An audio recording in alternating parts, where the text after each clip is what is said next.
ජාතික විගණන සේවා සංගමේ සභාපතිතුමා ඇතුළු නිලධාරි මණ්ඩලයේ හැමදෙනාගෙනුත් ශ්‍රාමික විගණන නිලධාරීන් හැමදෙනාගෙනුත් මාධ්‍යවේදීන්ගෙනුත් අවසරයි. මම ස්තුතිවන්ත වෙනවා මේ අවස්ථාවට මට ආරාධනා කිරීම සම්බන්ධයෙන්. මම හිතන්නේ මෙතන ඉන්න හැමෝටම මම නොහුරුණු පුරුදු කෙනෙක් නෙමෙයි. මටත් එහෙමයි. ඒ වගේම මට මතකයි අද වගේම මීට කලින් 61 වෙනි සංවත්සරයටත් මම සහභාගී වුණා. ඒ වෙලාවේදී මෙතන හිටපු ජනාධිපති මෛත්‍රීපාල සිරිසේන මැතිතුමත් හිටියා. එතුමා ඉදිරියේදීම මම කියපු දේවල් ඔබටත් මතක ඇති. නමුත් අද වෙනකොටත් තත්ත්වයේ වෙනසක් වෙලා නැහැ කියන එක තමයි සභාපතිතුමාගේ කතාවෙන් මට පැහැදිලි වුණේ. විශේෂයෙන්ම මේක දෙයක් කියන්න ඕන. අද වෙනකොට අපේ රටේ වැඩියෙන්ම සාකච්ඡාවට ලක් වෙන රාජ්‍ය පරිපාලන සේවයක් රාජ්‍ය සේවයේ අංශයක් තමයි විගණනය. මම හිතන්නේ අද ලංකාවේ වැඩිම දෙනාගේ මාතෘකාවක් බවට පත් වෙලා තියෙන ඔබ හැම දෙනා. මේ විගණනය කියන්නේ මොකක්ද? විගණක කාර්යභාරය මොකක්ද? විගණක අවදානම මොකක්ද? කියන එක පිළිබඳ ලොකු සංවාදයක් තියෙනවා. හැබැයි ඒක තියෙන්නේ හරි විදියට නෙමෙයි, වැරදි විදියට. නිවැරදි දිශානතියට නෙමෙයි යන්නේ. අවසානයේ සමහර විට අපේ රටේ රාජ්‍ය මූල්‍ය අපහරණයට ලක් කරන, දූෂණයට ලක් කරන, වංචා කරන හොරු ටික මේ විගණකවරයා වැරදිකාරයා කරන්නත් ඉඩ තියෙනවා. විගණනේ වැරදි කියලා ඔප්පු ගන්න ඉඩ තියෙනවා. දැන් අපේ රටේ ඉතිහාසය අපි අහලා තියෙනවා අර ගොයන්කොළ නඩුව. නේද? අවසානයේ මිනිමැරුවේ ගොයන්කොළේ කියලා ඔප්පුණානේ. මෝල් ගහ මිනිමැරුවා කියලා වරදකාරයා වෙච්ච ඉතිහාසයක් තියෙනවා අපේ රටේ. අන්න ඒ වගේ ගොයන්කොළේ වැරදිකාරයා වුණා වගේ, මෝල් ගහ වැරදිකාරයා වුණා වගේ අවසානයේ මේ ව්‍යවහාරික විගණනයේදී විගණකයා වැරදිකාරයා වෙන්නත් ඉඩ තියෙනවා. දැන් සාකච්ඡාව යමින් තියෙන්නේ ඒ තැනට. ඒකට ඊයේ පෙර දවස් දෙකේ පාර්ලිමේන්තුවේත් අපි අහන් හිටියේ ඒක තමයි. විගණකගේ සුදුසුකම්, විගණක කාර්යභාරය අද ප්‍රශ්න කෙරෙමින් තියෙනවා. හැබැයි මේ විගණන සේවය ඔබ හැමදෙනා හොරුන්ගේ වන්දිබට්ටෙයින් වෙනවනම්, දූෂිතයින්ගේ වන්දිබට්ටෙයින් වෙනවනම්, ඔවුන්ට අවශ්‍ය දේ ලියලා දෙනවනම් මම දන්නවා ඔබ කවුරුත් ප්‍රශස්ත ගායනයට ලක් වෙන අය බවට පත් වෙනවා. එහෙනම් මට ඔබට කියන්න තියෙන එක දෙයයි තියෙන්නේ. අපගේ සාර්ථකත්වයේ මෙනී යුත්තේ අපගේ හතුරන්ගේ ප්‍රශංසා වලින් නොයි, ඔවුන්ගේ ගැරහීම් වලින්, චෝදනා වලින් කියන එක ඉතිහාසයේ කියලා තියෙන කියමනක්. ඒක නැවත මේ ඔප්පු වෙමින් තියෙනවා. එහෙනම් ගෞරවනීය සේවයක් හැටියට විගණක සේවය ඔබ හැමදෙනා කරන කාර්යභාරය, කෝප් කමිටුව පාර්ලිමේන්තුවේ කරලා තියෙන කාර්යභාරය, ඒ කාර්යභාරයට ගරු විගණකාධිපතිතුමා සහ ඔබ හැමදෙනා දක්වන දායකත්වය, සාර්ථකත්වය තමයි මේ ගැරහීම් වලින්, චෝදනා වලින් නැවත නැවතත් ඔප්පු වෙන්නේ. අපි අසාර්ථකයි නම්, ඔබත් මමත් අපි හැමදෙනා අසාර්ථකයි නම් ඒක බලන්න පුළුවන් හොඳම දේ තමයි අපට අනිත් පාර්ශවයන්ගෙන් එල්ල වෙන ප්‍රශංසා වලින්. එහෙනම් මේ චෝදනා වලින් කිසිම දෙයක් ඔබ නොසැලෙන්න කියලා මම ඉල්ලා හිටිනවා. මම දැක්කා පහුගිය දවස්වල විශාල වශයෙන් සමාජ ජාලවල ප්‍රසිද්ධියටපත් වුණා අර වන සංරක්ෂණ දෙපාර්තමේන්තුවේ නිලධාරිනියක් දේවානි ජයතිලක. එතුමියට නිසි ගෞරවය සහිතව මම මේ කියන්නේ. එක සිද්ධියකදී එතුමිය මේ ප්‍රසිද්ධියටපත් උනේ. මෙතන ඉන්නවා මේ ඉදිරියේ ඉන්නවා දේවානි ජයතිලකලා ඕනතරම්. ප්‍රසිද්ධියටපත් නොවන, නිසි අගයීමට ලක් නොවන, අඩුතරමේ Tamanගේ සේවය වෙනුවෙන් ලැබෙන්න ඕන අයිතිය වෙච්ච සේවා ව්‍යවස්ථාවත් හැදිලා මේ සේවය නිසි ගෞරවයට අගයීමට ලක් නොවන දේවානි ජයතිලකලා මෙතන ඕන තරම් ඉන්නවා.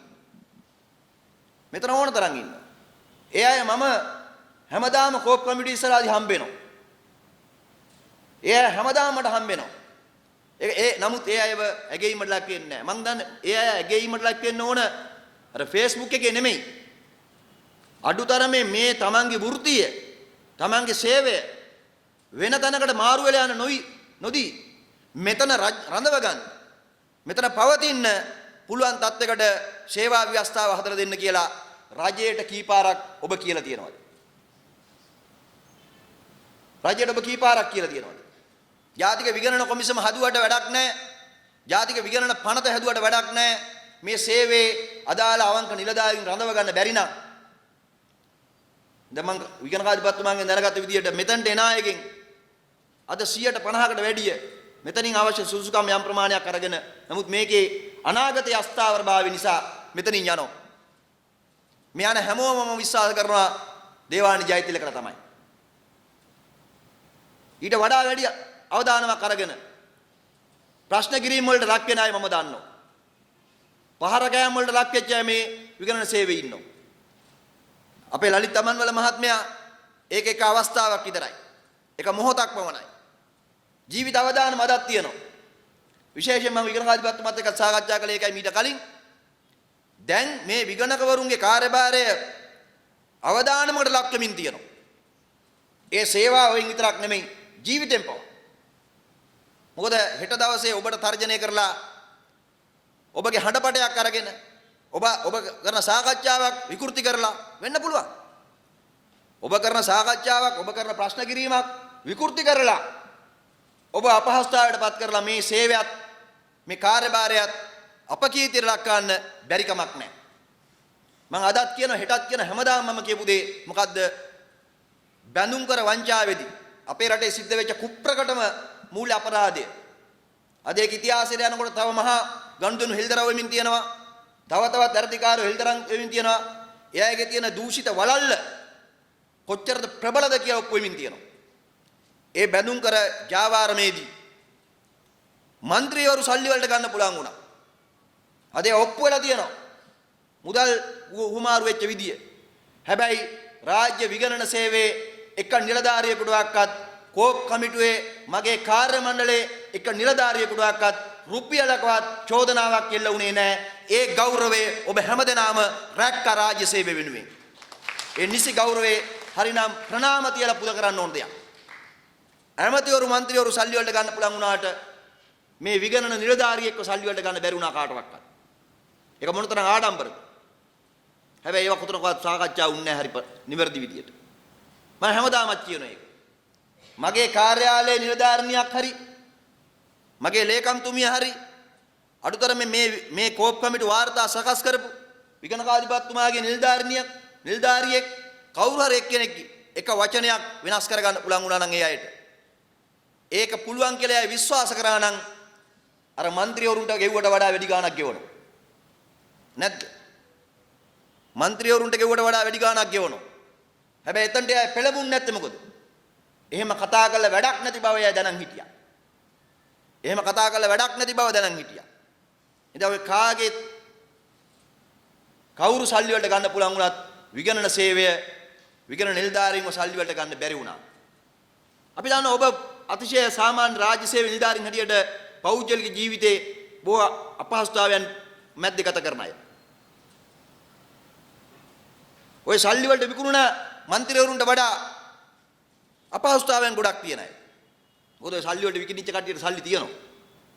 දේපල තියෙනවා. බැංකු ගිණුම් තියෙනවා. පිටරටවල වල තියෙන ව්‍යාපාර තියෙනවා. ඒගොල්ලන්ට වඩා රාජ්‍ය සේවයේ ඕන්නම් විකිණෙන්න සුදුසුකම් තියෙන අය. ඒ තරම් අපහසුතාව තියෙන අය. හැබැයි රාජ්‍ය සේවයේ ගෞරවය ආරක්ෂා කරලා තියෙනවා. ඒක නිසා තමයි අපි කියන්නේ ඔබ නිසි තැන නිසි අගයීමට ලක් නොවුණු පිරිසක් තමයි මං හඳුරගන්නේ. ඒක සිද්ධ වෙන්න ඕන. ඒක සිද්ධ වෙන්න ඕන. ඒ වගේම දැන් ජනාධිපතිතුමා අවංක උත්සාහයක් දරමින් මේ රාජ්‍ය සේවයේ දූෂණෙන් තුරන් කරන්න වංචා දූෂණ අවම කරන්න නේද? අපි දැක්කලා සමහර ලාට RME එකට යනවා. සමහර තැන් වලට යනවා ගිහිල්ලා පරීක්ෂා කරනවා. ජනාධිපතිතුමා එච්චර කරදර වෙන්න ඕනේ නැහැ. ජනාධිපතිතුමාට ඒ වෙනුවෙන් යන්න ඉන්න කාර්ය මණ්ඩලයක් තමයි මේ ඉන්නේ. ජනාධිපතිතුමා හරිනම් එන්න ඕන මුලින්ම මෙතනට. ඇවිල්ලා මේ සේවා ව්‍යවස්ථාවේ ගැටලුව විසඳලා දෙන්න. ප්‍රමාණවත් නිලධාරීන් විගණන සේවයට අරගන්න. එතුමා යන්න ඕන කාර්යභාරය එතුමාට ඕන වාර්තාව ස්වාධීනව ලබා දෙන්න වෙන කාටත් වඩා සුදුසු පිරිස තමයි මෙතන මේ ඉන්නේ. මං හිතන විදියට. ඒක මම කියන්න ඕනේ නිර්භයව. අවංකව මම මේ කියන්නේ. මම හැමදාම කියපු දෙයක් තමයි අද සාකච්ඡා වෙනවා සමාජයේ අපි ලබාපු ලොකු ජයග්‍රහණයක් තමයි කෝප් කමිටුවේ පොදු ව්‍යාපාර කාර්ය සභාවේ තත්වය රටට එල්දරව් කරන්න පුළුවන් වුණා මාධ්‍ය හරහා සජීවී විකාශනය කිරීමෙන්. හැබැයි සජීවීව මේ தත්ත්වය දැක්කට පස්සේ තමයි පළවෙනි වතාවට මේ විගණන නිලධාරීන් කවුද? විගණකාධිපතිතුමා කවුද කියලා රටේ ජනතාව දැක්කේ. විගණකවරයෙක්ගේ කාර්යභාරය මොකක්ද කියලා සාමාන්‍ය ජනතාව හඳුනගන්නේ කෝප් කමිටුව සජීවී විකාශය කරන්න පටන් ගත්තට පස්සේ. දැන් ජනතාව ප්‍රශ්න කරමින් ඉන්නවා ඔය අල්ල ගන්න කට්ටියට මොකද කරන්න කියලා. අල්ල ගන්න අයට මොකද කරන්න කියලා. නිසා මේක ඉදිරි පියවර ඊළඟ පියවරට යන්න ඕන අනිවාර්යෙන්ම. ඒක තමයි විගණකාධිපතිතුමාගේ වාර්තා මත පදනම් වෙලා සාක්ෂි සටහන් මත පදනම් වෙලා ලිඛිත සාක්ෂි මත පදනම් වෙලා සිද්ධ කරන පරීක්ෂණයක් තමයි කෝප් කමිටුවේ කරන පරීක්ෂණේ. ඒ පරීක්ෂණේ ඊළඟට අනිවාර්යයෙන්ම අධිකරණයට යන්න ඕන. හැබැයි අධිකරණයට මේක ගෙනියන්න, නඩු පවරන්න, වැඩිකාරයින්ගෙන් මේව අය කරගන්න කියලා අපි අමාත්‍යාංශ ලේකම්වරයාට කියනකොට, එහෙම නැත්නම් සංස්ථා මණ්ඩලයක සභාපතිවරයාට කියනකොට ඒක හොරාගේ අම්මගෙන් පේන හැීමක් වගේ. සමහර අවස්ථාවල ඔබ දන්නවා සමහරලාට ඒ වැරද්දට යොමු කිරීම කළා තියෙන්නේ, නිර්දේශය දීලා තියෙන්නේ, වැරද්ද කරන්න පහළ නිලධාරීන්ට අනුබල දීලා තියෙන්නේ එක්ක අමාත්‍යාංශ ලේකම්වරයා. එහෙම නැත්නම් සභාපතිවරයා. අධ්‍යක්ෂක මණ්ඩලයේ ඒකමතික තීරණ අරන් තියනවා බහුතරය යට කරගෙන ප්‍රධාන බලධාරීන් විසින්. ඉතින් එයාට අපි කියලා වැඩක් තියනවද නඩු දාන්න කියලා? ඔප්පු කරගත්තත් එයාට කියලා වැඩක් නැහැ නඩු දාන්න කියලා. ඒ නිසා තමයි මම දිගින් දිගට අරගලයක් කරන්නේ කෝප් කමිටුවට අනිවාර්යයෙන්ම නීතිපති නිලධාරීන් එන්න ඕන, අධිකරණ නිලධාරීන් එන්න ඕන, ශ්‍රේෂ්ඨ අධිකරණය වෙන්න පුළුවන් අධිකරණ බලයේ සහිත නිලධාරීන් එන්න ඕන. නිරීක්ෂණ මට්ටමින් හරි සහභාගී වෙලා මේ අපේ පරීක්ෂණ, ඔබේ වාර්තාවල ප්‍රතිඵලය නඩු දාලා අධිකරණයට ගෙනහිල්ලා ඍජුව වැඩිකාරින්ට දඩුවම් දෙන මට්ටමට පත් කරන්න ඕනමයි. ඒක මම කතානායකතුමාගෙන් අවස්ථා කිහිපයක් ඉල්ලා හිටියා. මම ඓතිහාසික වශයෙන් අද කියලා අද මේ 62 වෙනි සංවත්සරේ වැදගත් වෙන දවසක් වෙනවා. ඒකේ එක තීරණයක් අපි ඊයේ ලබා ගත්තා. විශේෂයෙන්ම ඊයේ විගණකාධිපතිතුමාට මම පෞද්ගලික ස්තුතිවන්ත වෙනවා. එතුමාගේ නිර්දේශය, එතුමාගේ යෝජනා ඇතුව ඊයේ ශ්‍රී ලංකන් ගුවන් සමාගමේ විගණකාධිපතිතුමා විසින් කරපු විශාල පරීක්ෂණ දෙකක් තියෙනවා. ශ්‍රී ලංකන් ගුවන් සමාගමේ එයාබස් මිලදී ගැනීම සහ ඒ ගිවිසුම අත්හිටවීමට අවලංගු කිරීමට ගත්ත ක්‍රියාමාර්ග පිළිබඳව එයාබස් ගනුදෙනුවේදී මිලදී අරගෙන තියෙන්නේ නිසි ක්‍රමවේදයට නෙමෙයි, නැවත අත්හැරලා තියෙන්නේ අවලංගු කරලා තියෙන්නේ නිසි ක්‍රමවේද වලට නෙමෙයි. දැන් රජයට වෙච්ච පාඩු, විශාල පාඩුවක් සිද්ධ වෙලා තියෙනවා.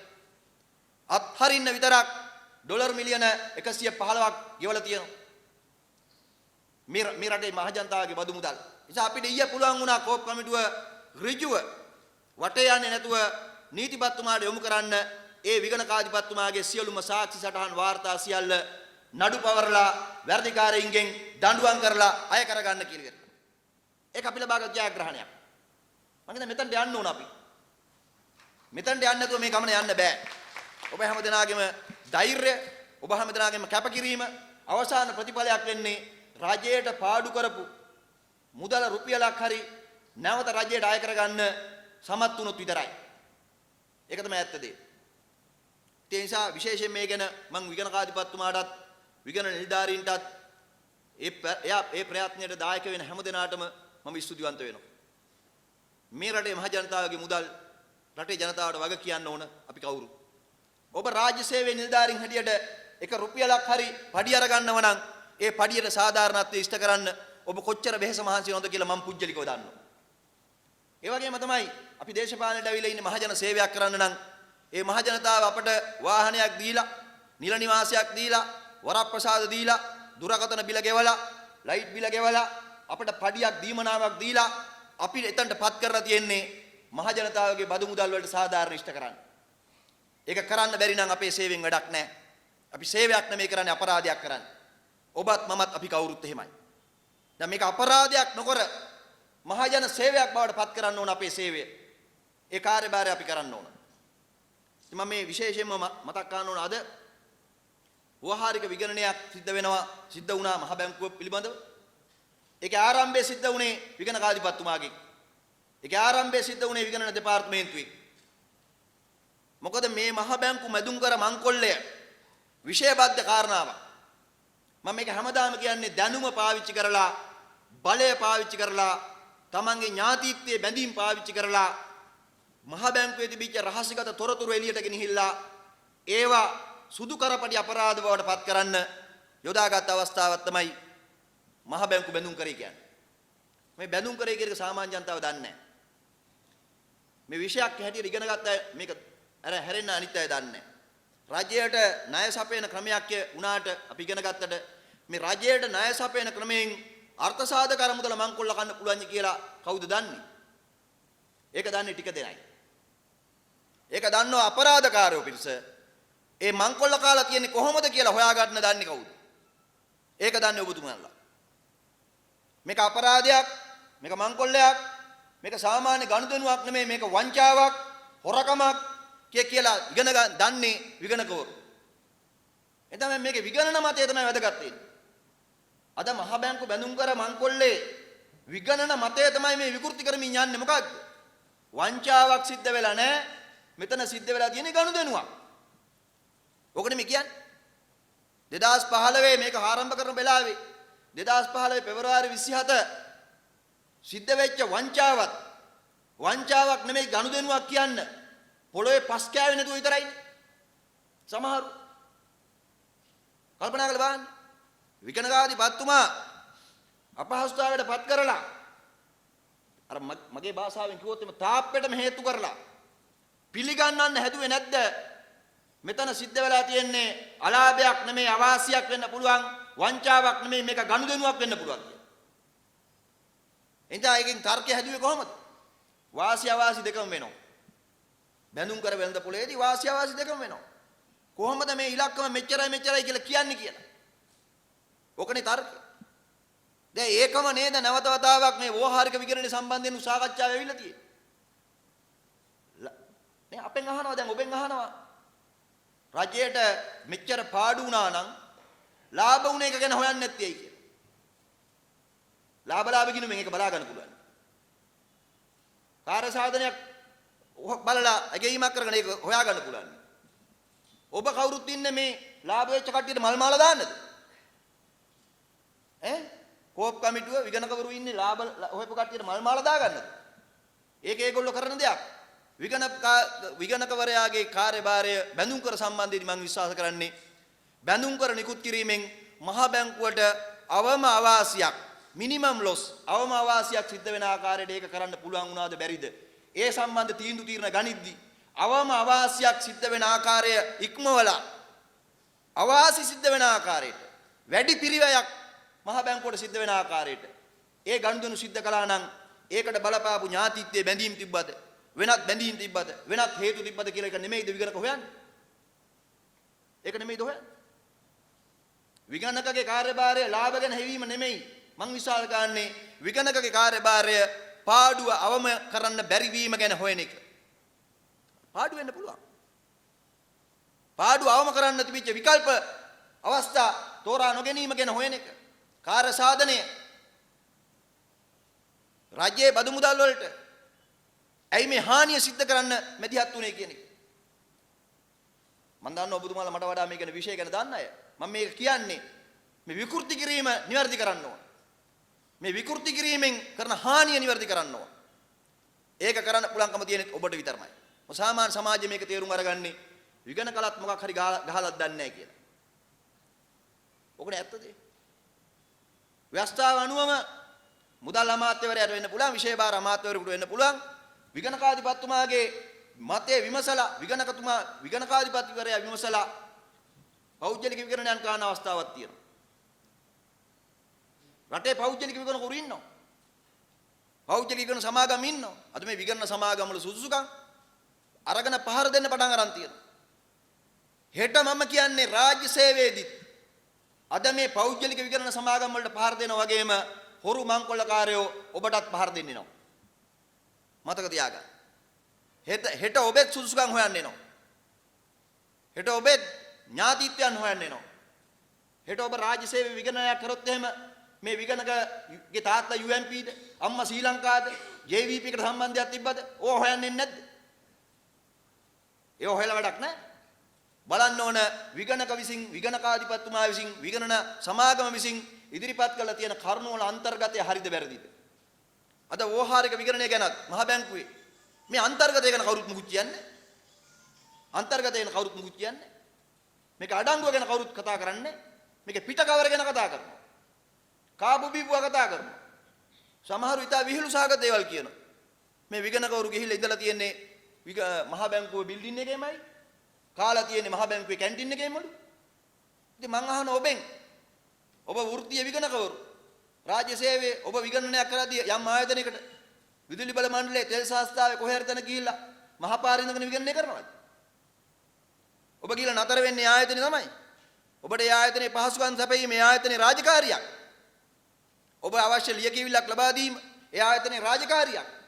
ඔබට ඔවුන්ගේ සාකච්ඡා කරන්න සම්මුඛ සාකච්ඡා කරන්න ලියකියවිල්ලට ඇතුළත් වීම අයිතියක්.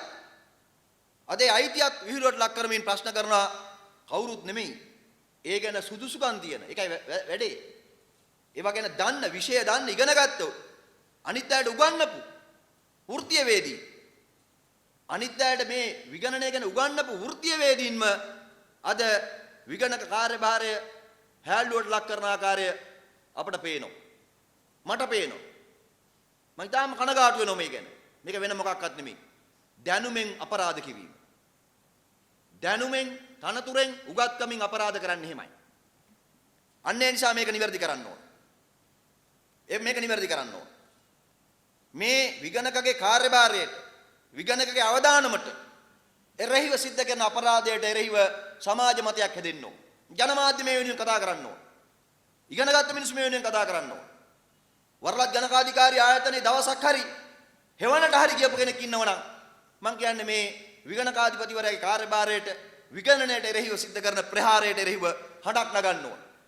මම ඊටාම කනගාටු වෙනවා අපේ රටේ වෘත්තීය වේදීන් මේවා දිහා බලාගෙන තමන්ගේ දේශපාලන න්‍යාය පත්‍ර අනුව නිහඬ වෙලා ඉන්නවා. මේක අපරාධයක්. මේක ඇත්තටම අපරාධයක්. ඉතින් මේ අපරාධයට විරුද්ධව හඬක් නැගෙන්න ඕන. මාධ්‍යවල කාර්යභාරය ඒක. මම ජනාධිපතිතුමාට ලිව්වා පහුගිය දවසේ මේ ව්‍යවහාරික විගණනයේ මහ බැංකුවේ බැඳුම් කර විගණනයේ පිළිබඳව අධිකරණ ක්‍රියාමාර්ග ගන්න සුදුසුම පුද්ගලයා ඔබතුමාට ජනවරමක් දීලා තියෙනවා. ඔබතුමා මේ වෙන පියවර ගත යුතුයි කියලා. මම අද පළවෙනි වතාවට එළිදරව් කරනවා. ජනාධිපතිතුමා ඒකට ලිඛිත පිළිතුරක් එවලා තියෙනවා. මේකේ තියෙන්නේ 2020 පෙබරවාරි 17 වෙනිදා දිනතිව ජනාධිපතිතුමාගේ ලේකම් පී.බී. ජයසුන්දර මහත්මයා මේ ලියුම එවලා තියෙනවා. ඒකෙදි මට ඇඩ්‍රස් කරලා තියෙනවා. පිටපත් යොමු කරලා තියෙනවා අධිපති ශ්‍රී ලංකා මහ බැංකුව, නීතිපති දෙපාර්තමේන්තුව, විගණකාධිපතිතුමා, ජාතික විගණන කාර්යාලය. ඊටාම ස්තුතිවන්ත වෙනවා මොකද මට ඒවටත් වඩා අදාළම තැන් තුනටම පිටපත් යවලා තියෙන නිසා. මේක කියනවා මොකද්ද? ඔබ විසින් 2020 ජනවාරි 27 වෙනි දින දරමින් ඉහතමෙන් අතිගරු ජනාධිපතිතුමා වෙත යොමු කරන ලද ලිපිය හා බැඳේ. මහ බැංකු බැඳුම් කර පිළිබඳ ව්‍යවහාරික විගණන වාර්තාව කැඳවා ඇත්තේ ශ්‍රී ලංකා මහ බැංකුව බැවින් ඒ සඳහා අවශ්‍ය නීතිමය පියවර ගැනීම ශ්‍රී ලංකා මහ බැංකුවේ වගකීම වන බව අතිගරු ජනාධිපතිතුමාගේ ස්ථාවරය වන බව ඔබතුමා වෙත දන්වන ලෙස මා වෙත උපදෙස් දී ඇත.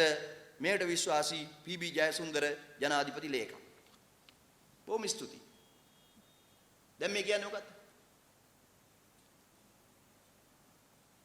ව්‍යවහාරික විගණන වාර්තාව පිළිබඳ නඩු පැවරීමේ රාජකාරිය තියෙන්නේ මහ බැංකුවටලු. ඒ නිසා මේක නඩුව දාගන්න වෙන්නේ ඒගොල්ලම. හැබැයි නඩුත් හාමුදුරන්ගේ බඩුත් හාමුදුරන්ගේ නම් ඒගොල්ලෝ නඩුව දාගන්නේ නැහැ. එහෙනම් දැන් මේකෙන් මට මෙතන ජනාධිපතිතුමා උත්තරයක් කියලා තියෙනවා මේ නඩු පැවරේ ගැනීමේ කටයුත්ත මේ බැඳුම් කර ක්‍රියාවලිය පිළිබඳව වගකීම තියෙන්නේ මහ බැංකුවට බව. හරි එහෙමනම් දැන් මහ බැංකුවට මේ වගකීම තියෙන බව සිහිපත් කර දීමේ වගකීම තියෙන්නේ පාර්ලිමේන්තුවේ කෝප්කාරක සභාවට. මම ඔබට පොරොන්දු වෙනවා අපි දැන් පළවෙනි කටයුත්ත හැටියට නඩු පැවරීමේ ක්‍රියාමාර්ගය කළ යුතු බව කළ යුතු තැනත්තා කවුද කියන එක ජනාධිපතිතුමා අපට කියා දීලා තියෙන නිසා ඒ අයට මේක සිහිපත් කර දීම අපගේ කාර්යභාරයක්. මම විශ්වාස කරනවා මේ පාර්ලිමේන්තුව ඊළඟ මහමැතිවරණයට යන්න කලින් අද සමාජයට පාර්ලිමේන්තුවේ අවසාන දිනේ වුණත් පාර්ලිමේන්තු සැසිවාරයේ අවසාන දිනේ අද නෙමෙයි. දැන් අපට පුළුවන් වෙයි කියලා මහ බැංකුව කැඳවලා මහ බැංකුවට තමන්ගේ වගකීම් පිළිබඳව මතක් කර දෙන්න. අනිවාර්යයෙන්ම අපි විශ්වාස කරනවා මේකට නීතිමය ක්‍රියාමාර්ග ගන්න ඕන. තරාතිරම නොබලා අපේ රටේ ජනතාවගේ මුදල්, අර්ථසාධක මුදලේ මුදල්, මහ බැංකුවේ මුදල් මංකොල්ල කෑමකට ලක් කරලා තියෙන හැම කෙනාම රටේ නීතිය ඉදිරියට පමුණවන්න ඕන. නීතිය හමුවට පැමිණීමෙන් තොරව මේකට සාධාරණ ඉෂ්ට වෙන්නේ නැහැ. මම කියන්නේ ඔබට මේ වෙනුවෙන් මහන්සි වෙච්ච අයට, දිවා රාත්‍රී වෙහෙස වෙච්ච අයට, තමන්ගේ විශේෂ දැනුමෙන් වචනකින් හරි දායක වෙච්ච හැම දිනාටම ලොකු වගකීමක් තියෙනවා. කිසි කෙනෙකුට මේක අත හොද ගන්න බෑ. එහෙට මෙහෙට මාරු කරලා. මේ වෙනුවෙන් මේ රටේ ජනතාව බලාගෙන ඉන්නවා. කොහොමද යුක්තිය ඉෂ්ට වෙන්නේ, සාධාරණ ඉෂ්ට වෙන්නේ කියලා. ඔබ දිහා බලාගෙන ඉන්නවා. මම දිහා බලාගෙන ඉන්නවා. අපේ වෘත්තීය දැනුම, අපි ඉගෙනගත්ත දේවල්, නිදාස් අධ්‍යාපනයේ නාමයෙන් අපි ඉගෙනගත්ත අපේ දැනුම දිහා බලාගෙන ඉන්නවා. එනිසා මේ දැනුම හැල්ලු වෙන්න නොදී, මේ සේවය හැල්ලු වෙන්න නොදී, මේ ඔබ අපි කරන කාර්යභාරය අපි හැමදාම කරමු. මේ තනතුරේ පාර්ලිමේන්තුවේ මම පත්වීම මම හිතන අහම්බයක් කියලා. හතරවෙනි වතාවටත් මාව සභාපති බවට පත් කරගත්තේ ඔවුන්ගේ කැමැත්ත නෙමෙයි, වෙන කරන්න දෙයක් නැතිකම. නේ අර අපි කියනනේ කපන්න බැරියට ඉවිනවා කියලා. එහෙම වෙන්න පුළුවන්. එහෙම වෙන්න පුළුවන්. නමුත් මේ අවස්ථාවෙන් අපි සමාජයට යම් පණිවිඩයක් දීලා තියෙනවා. ඔබ අපි එකතු වෙලා දක්වපු දායකත්වයෙන් යම් ගමනක් අපි ඇවිල්ලා තියෙනවා. අපි එකතු කරපු ප්‍රතිඵලය මම හිතනවා මම මේ තනතුරේ නැතත් කවදාවත් ආපස්සට හරවන්න බෑ කියලා. මාධ්‍ය වලට අපි ඉදිරිපත් කරපුවා, ජනමාධ්‍ය වලට විවෘත කරපුවා, ඍජුව විගණකාධිපතිතුමාගේ සහයෝගය ඇතුව ඊයේ ශ්‍රී ලංකන් ගුවන් සමාගම නීතිපති නිලධාරීන්ට නීතිපති හමුවට යවපු තීරණය වැනි තීරණ, අභියෝගාත්මක තීරණ අපි අරගෙන තියෙනවා. බැඳුම් කර ගනුදෙනුව පිළිබඳව අපේ හෙළිදරව් කිරීම අදටත් කිසිවෙකුට අභියෝගයට ලක් කරන්න බැරි වෙලා තියෙනවා. විගණකාධිපතිතුමාගේ නිලධාරීන් විසින් ඉදිරිපත් කරපු එක ඉලක්කමක්වත්, එක වචනයක්වත් ජනාධිපති කොමිසමේදීවත් ව්‍යවහාරික විගණනයේදීවත් අභියෝගයට ලක් වෙලා නැහැ, වැරදි කියලා බැහැර කෙරෙලා නැහැ. එනිසා ඔබේ රාජකාරිය ඔබ හරියට කරලා තියෙනවා. අපි අපේ යුතුයකම හරියට කරලා තියෙනවා. අන්නේ කටයුත්ත ඉදිරියටත් අවංකව කරගෙන යන්න. කිසිදු අභියෝගයකට බය වෙන්නේ නැතුව, බාධාවකට යටත් වෙන්නේ නැතුව ඒ රාජකාරිය කරන්න පුළුවන් වෘත්තීයමය ඥානය පාවිච්චි කරන්න කියලා ඔබේ සංගමෙන් ඉල්ලා හිටනවා. මේ සංගමය තමයි මම විශ්වාස කරන්නේ ඔබට ශක්තිය දෙන්න, ධෛර්යය දෙන්න, ඒ වගේම ඔබේ අයිතිවාසිකම් ආරක්ෂා කරන්න, මේ රටේ ජනතාව වෙනුවෙන් ඔබ කරන කාර්යභාරය ආරක්ෂා ගන්න තියෙන එකම තැන. ඉතින් මේ සංගමේ පත් වෙන හැම නිලධාරි මණ්ඩලයකටම, හැම සමාජිකයෙකුටම ඔබත් එක්ක හැමදාම මේ තනතුරේ හිටියත් නැතත්, මේ තනතුරේ වගකීම දරුවත් නැතත්, මේ රටේ මේ විෂය දන්න කෙනෙක් හැටියට ඔබත් එක්ක හැමදාම මම ඉන්නවා කියලා සහතික වෙමින් ඔබ හැමදෙනාගේම මේ සංවත්සරය ਸਰවත්පකාරයෙන්ම සාර්ථක වේවායි කියලා ප්‍රාර්ථනා කරමින් මගේ අදහස් දැක්වීම අවසන් කරනවා. ඔබට ජය වේවායි කියලා ප්‍රාර්ථනා කරනවා.